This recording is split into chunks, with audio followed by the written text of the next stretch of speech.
Shalom. I am Rabbi Michael Panitz, speaking to you from the pulpit of Temple Israel of Norfolk, Virginia. This is the last week of the Jewish year 5781, and this series of broadcast messages will go on to a hiatus for 1 month. It will begin after the conclusion of the fall Jewish holidays. In other words, we will start up again at the beginning of October.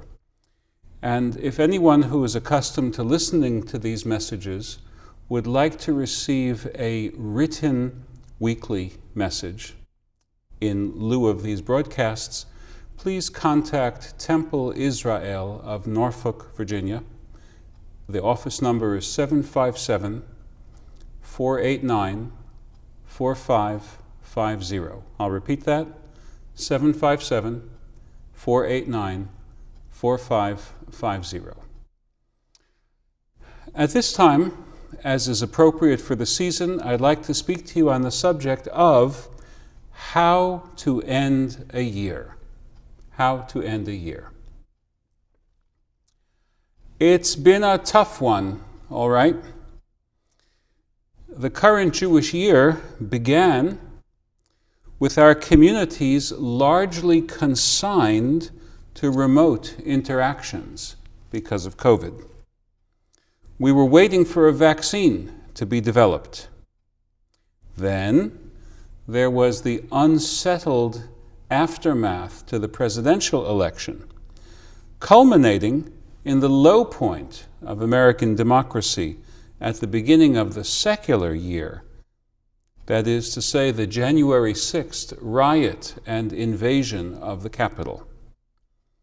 Then, when the vaccine did become available, half of those eligible declined to take it. And so we are still dealing with the ever-mutating versions of a pandemic made worse by our undiscipline.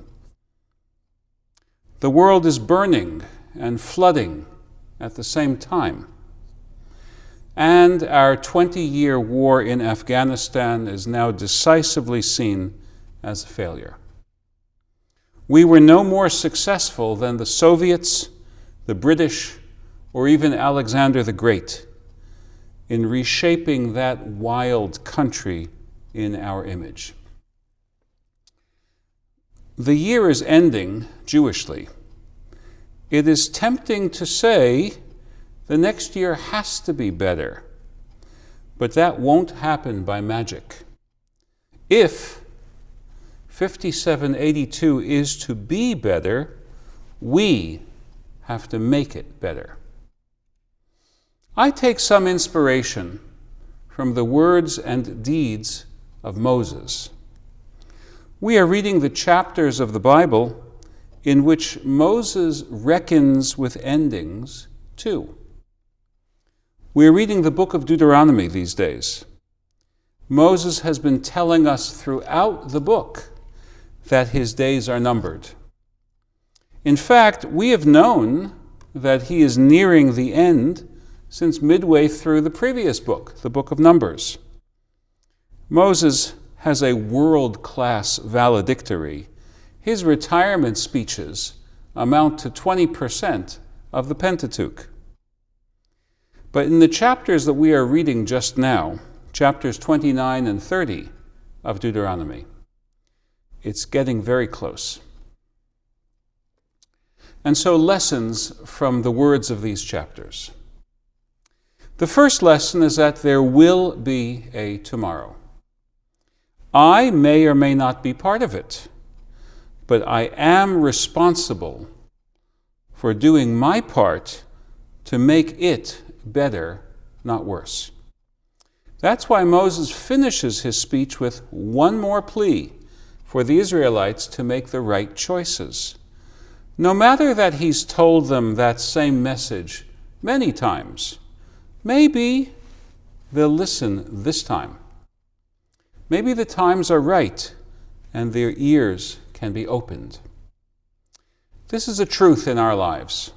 Ask any recovering alcoholic or anyone recovering after escaping an abusive relationship, you will hear a story about trajectory, many stumbles, many backslidings, but at some point, the person heard the voice of his or her better angel,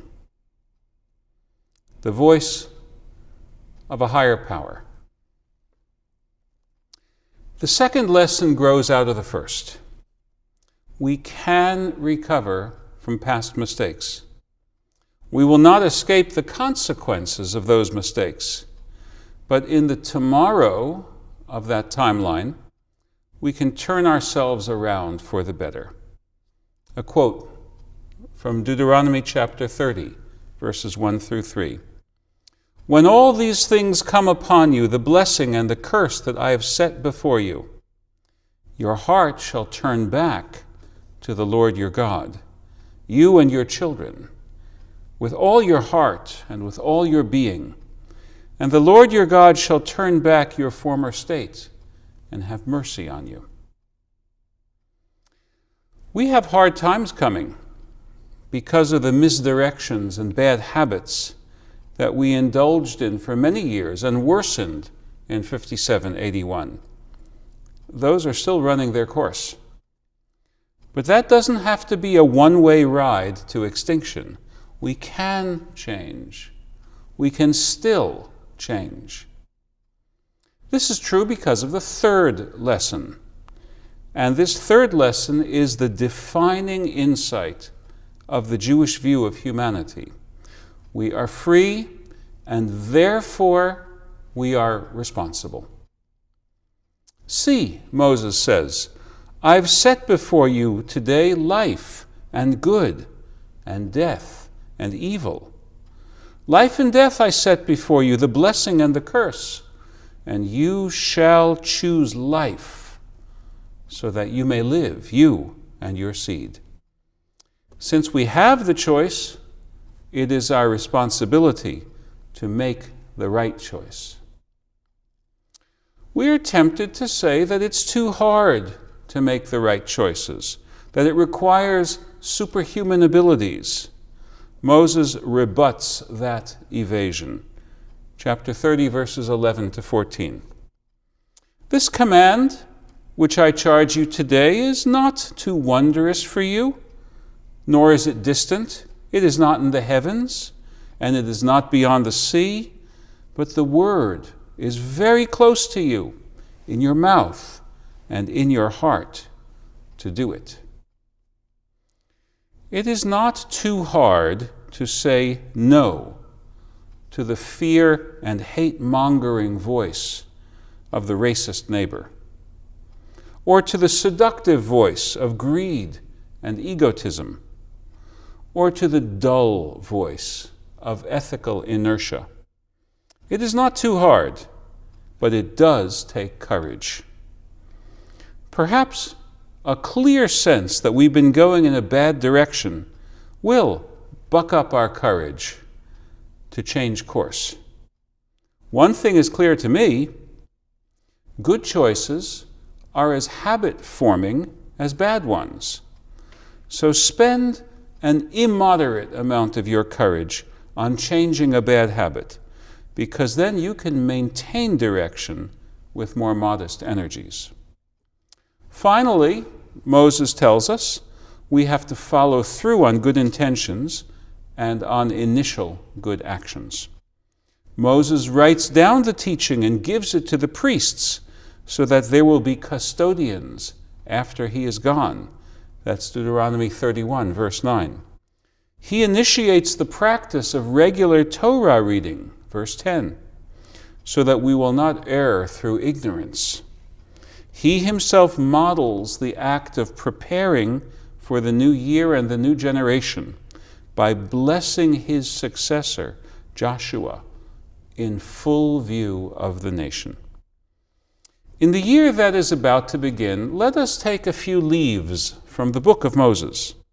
Let's empower ourselves in the best way by overcoming stale excuses, breaking self-destructive habits, accepting consequences for our actions, and modeling for each other that people can actually become better. That's how our prayer will be fulfilled. May the new year be one of health and happiness. Amen.